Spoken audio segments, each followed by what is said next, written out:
Welcome to Futility Closet, a celebration of the quirky and the curious, the thought-provoking and the simply amusing. This is the audio companion to the popular website that catalogs more than 8,000 curiosities in history, language, mathematics, literature, philosophy, and art.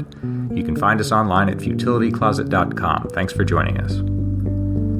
Welcome to episode 18. I'm Greg Ross. And I'm Sharon Ross. In today's show, we'll investigate the disappearance of two Navy pilots from a blimp in 1942, sample some unpublished oddities from Greg's database, and puzzle over a drink of water that kills hundreds of people. We have another disappearance to talk about this week. Back in episode 15, we talked about the Flannan Isles Lighthouse, which was concerned the disappearance of three men from a pretty bare rock in the Atlantic about 100 years ago. And this week, the story concerns Blimp. Two men, seems on the face of it even more mysterious, two men disappeared from a blimp over the Pacific during World War II, which is such a simple setting that it seems really bewildering what could have happened to them. But as with the Flannan Isles, if you actually look at the official documents, there is some mystery there, but there's also a pretty good guess as to what happened. The name of the blimp was the L-8. It was one of a class of training airships that were used by the Navy in World War II. And on the morning of August 16th, 1942, two men, Ernest Cody and Charles Adams, were aboard flying out of San Francisco, going west into the Pacific for about 25 or 30 miles to scout for Japanese submarines, which had been sighted off the coast of California and Oregon. So their mission was just to go out west and reconnoiter a bit.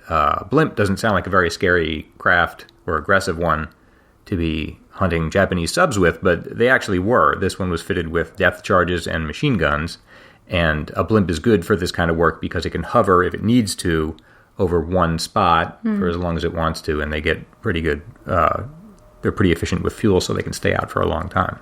So they've been using it this way for quite some time, and both of these men were well trained in using it. So everything started simply enough. They departed at 6:03 a.m., going west from Treasure Island in San Francisco Bay out into the Pacific. They got about 25 miles out when at 7:42 a.m., Cody radioed the base that they'd spotted what looked like it might be an oil slick in the water, which could have been a sign of a submarine. So he said they were going to go down lower and investigate. And that's the last anyone heard of them. That was 7:42 a.m. About an hour went by, and at 8:50 a.m., the controllers made some radio calls to the blimp, and those went unanswered. So they let a little bit more time go by, and then at 9:30 and then at 10, they began sending messages out to other planes and ships in the area, just asking them to see if they could spot a blimp, at least to see what was going on. And the answer was yes. A ship reported seeing them at 10:49, and another plane said it saw them around 11, successively closer to the beach. And sure enough, by 11:15, bathers on the beach they were within eyesight of that. The blimp came drifting back in with the prevailing winds.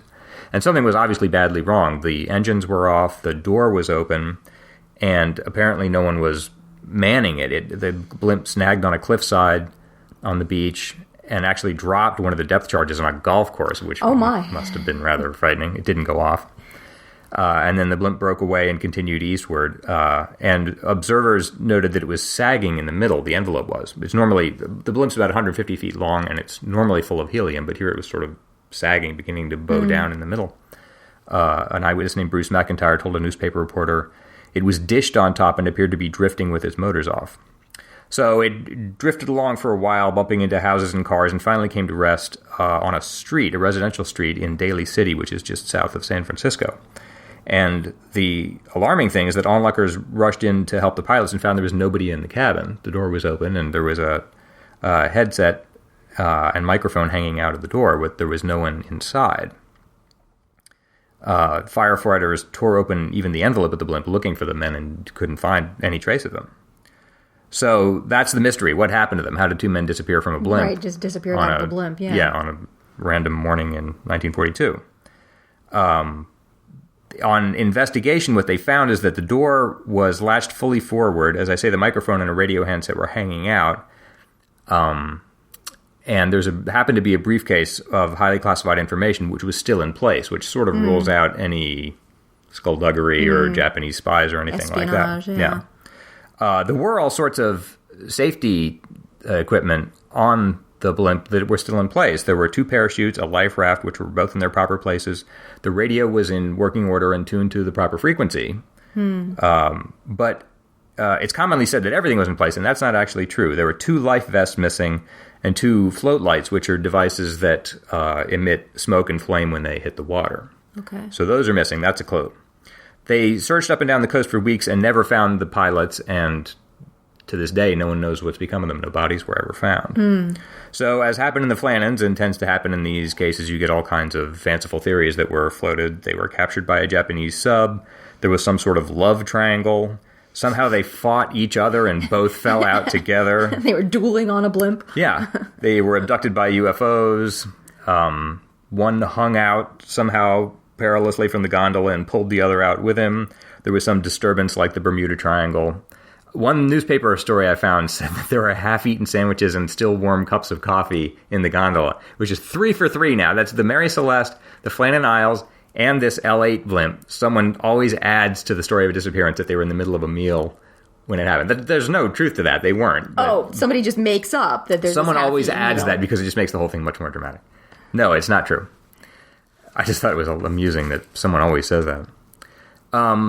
So it is mysterious, and formally we don't know what happened to them. But on the investigation, the Navy came up with what it thought was a pretty good guess based on the evidence that they did have.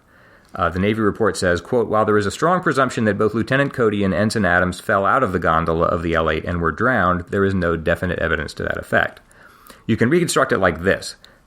Cody radioed about the oil slick about 7:42 a.m., as I said, and then about an hour later, at 8:50, the controllers found themselves unable to contact them. Right. So if something happened, it happened in that window of about an hour that morning. The crews of 2 fishing vessels said they'd seen the blimp descend to about 300 feet over the water at one point and circle the oil slick, and then eventually rose again. They said they didn't see anything fall out of it, but I think they could have been mistaken about that. The most impressive thing that I found in the inquest concerns a man named James Riley Hill, who was an aviation machinist's mate who was scheduled that morning to join Cody and Adams on the trip. So there would have been 3 of them. There were originally supposed to be 3 of them, but then they changed plans at the last minute, and Cody asked Hill just to stay out and just join the car party, which left just Cody and Adams to disappear.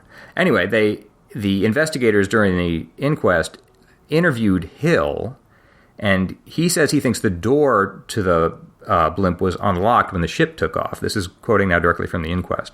Question, what did you do then when Lieutenant Cody advised you he was not going to take you?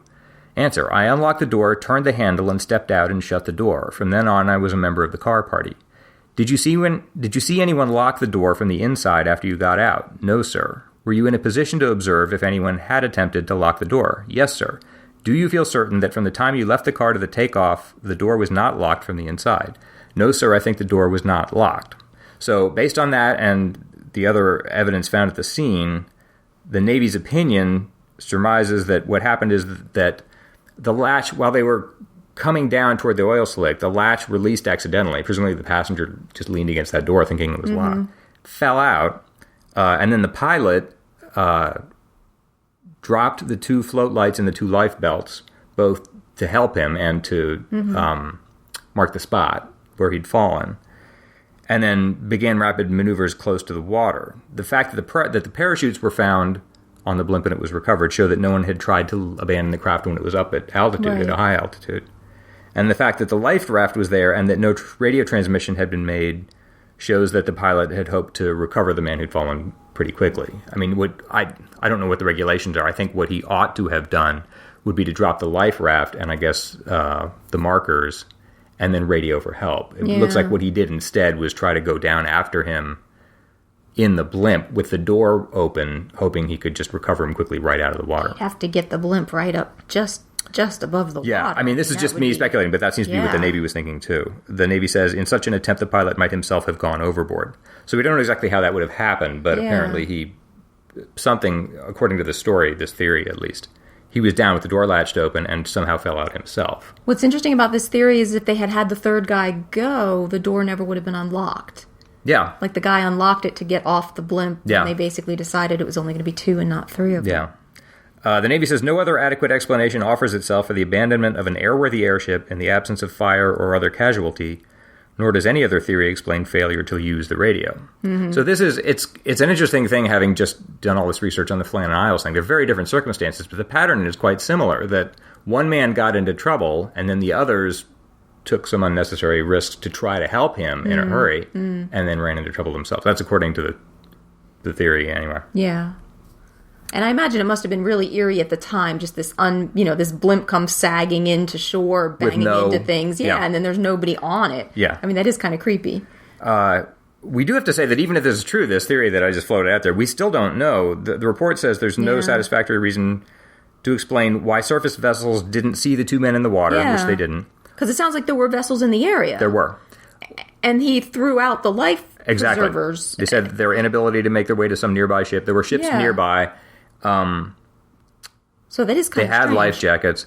They say unless the latter failed or some further accident occurred after they fell from the airship. You would think even if they died out there somehow, if they had life jackets, their bodies would have been recovered. Or floating, even the life jackets at least would have been found, and none of them were. I still don't know. Oh, really? So even the life jackets weren't found? So that is kind of creepy. That is kind of creepy and mysterious. But if you follow this out, the rest of the story makes sense. The door, let's just assume that happened. Yeah. The door was propped open. Most of the equipment's still in place. The radio's tuned to the right frequency. The way the blimp was designed, once it was relieved of the men's weight, if they both fell out, it would start to rise. But it's built with a pressure relief valve that would automatically open when it reached a certain altitude, releasing helium just to keep it from getting any higher. Which would explain why it was sort of dished in at the top when it finally arrived back at shore. That's what you would expect to happen.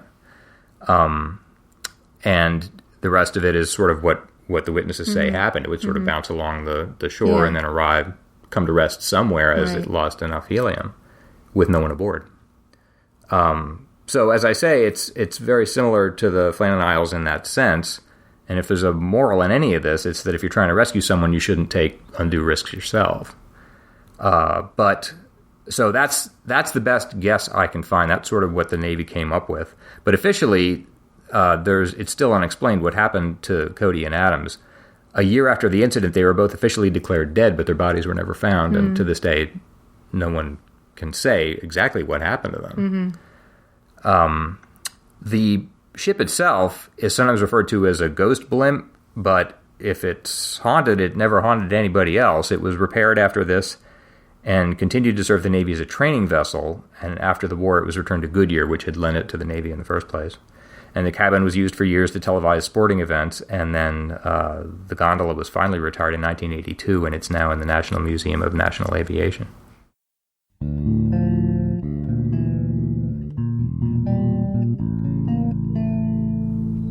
If you've been enjoying the esoteric trivia that we talk about in these podcasts, you should be sure to check out our book, Futility Closet, an idler's miscellany of compendious amusements, which contains hundreds of assorted curiosities, as well as wordplay, puzzles, paradoxes, and other bite-sized amusements and conundrums.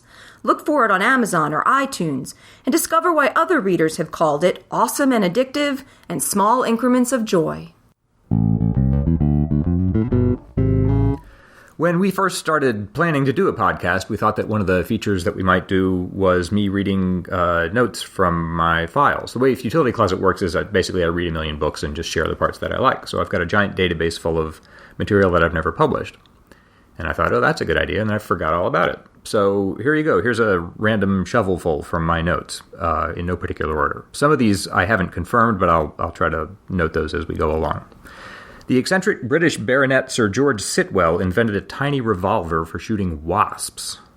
It's also said that Queen Christina of Sweden used a silver cannon to shoot fleas, and there was actually apparently evidence for that, as from what I can tell, as recently as the middle of the 19th century. The cannon was said to be on display at the Royal Arsenal at Stockholm. I don't know any more about it than that. Speaking of British eccentrics, I've written before about the entirely pointless 104-foot tower that Lord Berners installed at his house in Farringdon in 1935. He added a sign reading, "Members of the public committing suicide from this tower do so at their own risk." One little addition to that item that I turned up later, guests at the opening of the tower were invited to bring effigies of their enemies to fling onto a bonfire. They asked him how many effigies they could each bring, and he said 6, and they said that number was most inadequate. You'd want to fling more than 6? Well, they're a friend of Berners. How would you carry more than 6? Another Briton, Alistair Cooke, spent a lot of the 1970s writing about the United States and accumulated hundreds of books about various dimensions of the United States. So many of them, in fact, that they covered an entire wall of his study in his Fifth Avenue apartment. And he had trouble figuring out how to arrange those books. If you organized them by author, say, or by subject, it was never easy for him to lay his hand on the book he wanted, until finally he hit on the idea of doing it geographically. So he set it up in the end so the books on New England were shelved in the upper right corner, books on California were down at the lower left, and Abe Lincoln in Illinois was anchored right in the center. The New York Times said he is probably the only New Yorker who thinks of his bookcase as a map of the United States. An item from Raymond Chandler's notebooks. In shaving, the side opposite the shaving hand will usually be cut higher on the sideburn than the side on the shaving hand. He wrote, used to tell whether a corpse was left-handed. Martin Gardner, in his book Science Fiction Puzzle Tales, claims that an observer on the moon would see the sun's equator make one turn in about 28 days, and vice versa. An observer on the sun would see our moon rotate once in about 28 days. I'm very willing to believe that. I respect Martin Gardner, but I've never been able to confirm it. If there's someone out there who knows whether that's true, let me know. Algorithm is an anagram of logarithm. West Side Story was originally called East Side Story in the first draft of Arthur Lawrence's libretto. Any idea why they changed it? No. It doesn't seem like there's much reason for that. Maybe it just sounds better to say West Side. In his 1966 book, Recreations in the Theory of Numbers, Albert Byler states that nothing that Pierre de Fermat, the 17th century French lawyer and mathematician, nothing that Fermat ever stated that he had proved has ever been disproved. That's another one. I'm not sure if it's true, but I think it probably is. A memo from New Yorker editor Harold Ross to James Thurber, September 23rd, 1935. Mr. Thurber, while bathing this morning, it came into my mind that what that dog is doing on your New Year's cover is winking. Dog winking. I'm not exactly clear on how a dog winks, but it's probably as you've drawn it. It's important that it be clear in the final picture, of course. I will not take a bath again for some time. In 1895, Mike Grady, third baseman for the New York Giants, fumbled a ground ball and threw it over the first baseman's head, so the runner tore around first and headed for second. The first baseman retrieved the ball and threw it to Grady on third, who again fumbled it, allowing the runner to pass from second around third and head for home. Grady then threw the ball over the catcher's head, and the runner scored. Grady was charged with 4 errors in 1 play. The Oulipo Compendium, which is a list of oddities from the French experimental writers group, the Oulipo, claims that someone once ventured the remark at a dinner party that it is impossible to compose a serious limerick. And supposedly, Alfred Lord Tennyson immediately improvised this response. There are people now living in Erith, whom nobody seeth or heareth, and down by the marge of the river a barge that nobody roweth or steereth. I've seen that poem elsewhere. I've never seen it attributed elsewhere to Tennyson, though. I hope he did come up with that. It would be great. Party booby trap is a palindrome. Edward Everett, president of Harvard, admitted the first black student there over protests of white students in 1848. He said, the admission to Harvard College depends upon examinations, and if this boy passes the examinations, he will be admitted. And if the white students choose to withdraw, all the income of the college will be devoted to his education. Then he was admitted. Ernest Rutherford once met a pompous government official and was heard to say, that man is like the Euclidean point. He has position without magnitude. And finally, H.G. Wells said that his epitaph would manifestly have to be, I told you so, you damned fools. So we've recently heard from some of our really well-informed listeners who had some addenda for us on some topics that we've covered in some of our previous shows. In our very first episode, we discussed our puzzlement over a scene in Alfred Hitchcock's movie Vertigo. Mm-hmm. In that movie, James Stewart as Scotty tracks Kim Novak playing Madeline to a hotel where she seemingly vanishes from the second floor. Scotty clearly sees her at an upstairs window, but she somehow manages to leave the hotel while he has a clear view of what appears to be the only staircase. Yep. And we found this very puzzling. Nicola Simpson-Culler wrote in, a former film professor and a big Hitchcock fan, saying that she has a possible explanation. Good. She says, with regards to the mysterious disappearance of Madeline from the hotel, I had always assumed that she went down the back servants' staircase while the clerk and Scotty were talking at the desk. Most houses of that size and age, e.g. old Victorian mansions converted to a hotel, had separate service stairs down to the kitchen/scullery. As Madeline knew that Scotty was following her and was leading him on a prescribed and performed chase, I believe she eluded him on purpose at that point to keep him intrigued. Nicole's explanation is definitely possible, but you don't really see any hint of a separate stairway, and Scotty himself seemed like confused. Yeah, like he didn't think to look for another stairway. But that is a good point, because those, if you think about it, those clues were in the film. You are told that it used to be a house, a residence. Right. And you do find out that Gavin had sort of induced her to sort of be mysterious. Yeah, so right. that fits very well. That's a really good... It's the only explanation we've kind of got. Yeah, I sort of wonder if it's just the way that it was between Stewart's acting and the editing, it just made him look a little more bewildered than maybe he was supposed to be. Yeah. Okay. Yeah. And he might have just been bewildered as to why she left rather than how did she get out. But in the movie, it sort of seems very mysterious how she got out, and he does seem baffled by it. Yeah, but that's those clues are definitely in there. That's the best guess I've heard. In episode 15, we discussed how Robert Louis Stevenson's birthday may have ended up being given to the President of the United States. Some of our listeners wrote in speculating about which president might have received the birthday and what the effects might be on presidents of having two birthdays. And Tad Gillespie wrote in to let us know that President George Washington, in fact, had two birthdays. So there was at least one president that did have two birthdays. And that's even before Stevenson showed up. That's true, right. So this has nothing to do in that way with Stevenson. On his blog, Tad explains that George Washington's birth date was both February 11th, 1731, and February 22nd, 1732. Tad writes, the reason for the discrepancy was the dramatic change from Julian calendar to Gregorian calendar later in his life. It wasn't really over a year's worth of correction, though, because Britain and her colonies, including America, used March 25th as the first day of the new year. In the Julian system, Washington was born in the month before the new year, and in the Gregorian, he was born a month after the new year. So Tad notes that basically, in a nutshell, what happened in 1582, Pope Gregory XIII declared that the Julian calendar would be replaced by the Gregorian. And while most Catholic countries switched soon after that, England didn't switch for almost another 200 years. So in 1751, England decided that year would last only from March 25th to December 31st. So it was going to be a short year. The first day of 1752 would then be January 1st to start with the new calendar. Also in 1752, September 2nd was followed by September 14th. They had to cut out 11 days to readjust the equinoxes so that they were at the correct times of the year. So basically. 11 days just vanished. 11 days just vanished. Tad states, it turned out that Washington favored the switch and happily adopted the 22nd as his new birthday, while many of his contemporaries held on to the old style for theirs. Maybe it made him feel younger. And we'll have a link to Tad's more detailed blog post about this in our show notes if anybody wants to see more of the details. In our last episode, we had a story about Geoffrey Pike, an inventor who proposed that the British Royal Navy should build an enormous aircraft carrier out of pykrete, a mixture of wood pulp and ice, during World War II. Mm-hmm. Brian Drake wrote in to say, hey guys, I don't know if you know this, but it looks like pykrete might be making a comeback.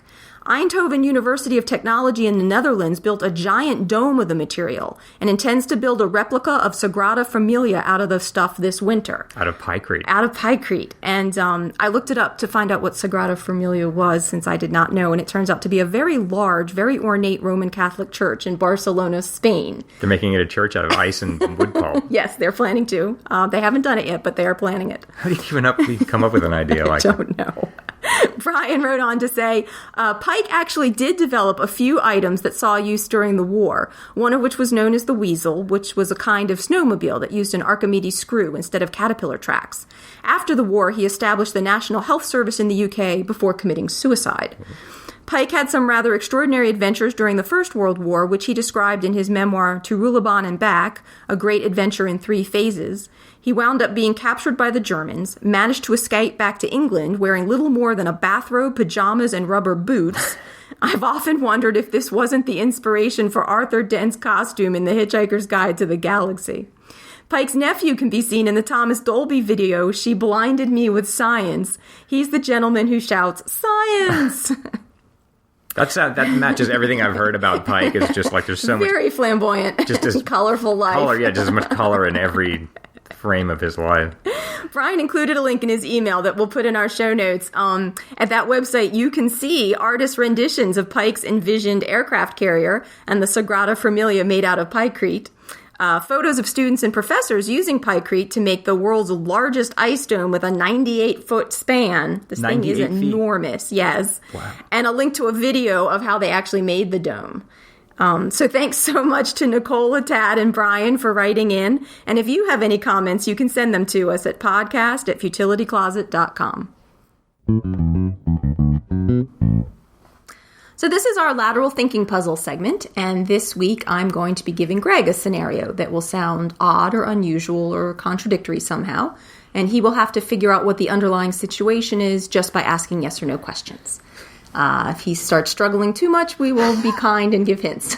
I needed hints last week. This week we have a puzzle that was sent to us by Ingrid Sousa, all the way from Lisbon, Portugal. Okay. One of our parent fans in Lisbon. Okay, so Ingrid wrote, a man wakes up feeling thirsty. He goes downstairs, opens the fridge, gets a bottle of water from inside it, drinks it, goes upstairs, turns off the light, and goes to bed. In the morning, he finds out hundreds of people died. How did this happen? Wow. Okay. Where do I start? Is there a direct causal link? I mean, if he hadn't drunk whatever was in the fridge, these people wouldn't have died? Is that fair to say? That's not correct. Oh, is there no link at all? That's not correct. Okay. Is the whole business about this happening in the middle of the night, is that important? I mean, if he had just drunk the water in the middle of the day, would the same outcome have happened? I think probably not. I think it probably is important that it's the middle of the night. Okay, meaning the time is important, not just the fact. No, not the specific time. But the fact that it was at night. I'm going to say yes. Okay, so was what he drank water? A bottle of water, I think you said. And nothing else. It was just a bottle of water, just what he thought it was. And you're saying that if he drunk the same bottle of water, but during the day, these people wouldn't have died. That's not what I'm trying to say. Okay. You said he woke up in the middle of the night, came downstairs, is that right? Yes. Drank the water, went back upstairs, and went to sleep. Yes. Are the stairs important? No. Is the location important? Yes. I mean, the geographic location. No. The location of the house? Is he in a house? Can we assume he's in a house? Depends on your definition. Okay, you said the geographic location is not important? Somewhat, but... Is the time period important? Let's say no. So this could have happened today? Let's say yes. Ish. Sure. Happened on Earth? Yes. It could have happened today. The geographic location is somewhat important. Did this really happen? Not that I know of. Does this guy have a specific identity that I need to know? What do you mean by a specific identity? Well, I mean, I don't know, an occupation or yes. Oh, he does? Yes. Okay. He drank... let me ask this. Okay. He drank the water, went back to sleep, woke up the next day? Yeah, in the morning, yeah. And learned later that how many people died? Hundreds of people. Hundreds of people died as a result of what happened. Yes. How... You can't ask me that. Did he learn this immediately, or might he have immediately upon waking? Were the people already dead when he woke up? Yes, the people were already dead. They had died between the time of his drinking the water and then waking up, and yes. him waking up. Yes. And his occupation is important. Yes. Did drinking the water cause him... Did it affect his sleep? No. And you say the location is important. Is he the location is important. Like a lighthouse keeper or something? Yes. Is that what he is? Yes. I'm still not quite there yet. Hundreds of people died because a ship sank. Yeah. Because the lighthouse wasn't operating? Yes. But you say it wasn't his sleep? He didn't oversleep or something? Correct. Somehow his drinking the water prevented the lighthouse? No. No. He went downstairs. Yes. Do you want to hear the question again? Yeah. Okay. A man wakes up feeling thirsty. He goes downstairs, opens the fridge, gets a bottle of water from inside it, drinks it, goes upstairs, turns off the light, and goes to bed. Oh, turns off the light. He turned off the light. Yes. The lighthouse. Yes. Oh, that's good. I like that. Is that the whole thing? Did I get it? Yes, that's basically it. Not bad. I like that. Thank you, Ingrid. Yes, thank you, Ingrid. That was very cute. We are enjoying getting puzzles sent in from readers. That's being a big help for us. So if anybody else wants to send in puzzles, please do. Just remember to kind of hide the answer so that the answer won't be spoiled for the person who opens the email. I have a special plea. Sharon is extremely good at solving these, and she has a long memory because she and I have been doing these on and off for years, and she tends to remember the good ones that we've already done. So I'm having trouble finding good puzzles that can stump her. So if you have a particularly good one, please send it to me because I need them. Be sure to send the emails to podcast@futilitycloset.com. Well, that wraps up another episode for us. You can see our show notes at blog.futilitycloset.com, where you can post comments or questions, listen to past shows, and see the links and images mentioned in today's episode. You can also email us at podcast@futilitycloset.com. If you enjoy Futility Closet, be sure to look for the book on Amazon.com or check out the website at futilitycloset.com, where you can sample over 8,000 captivating diversions, perfect for filling 5 minutes or 50. If you'd like to support Futility Closet, you can recommend us to your friends or leave a review of the book or podcast on Amazon or iTunes. You'd be surprised what a help that is for us. Our music was written and produced by Doug Ross. Futility Closet is a member of the Boing Boing family of podcasts. Thanks for listening, and we'll talk to you next week.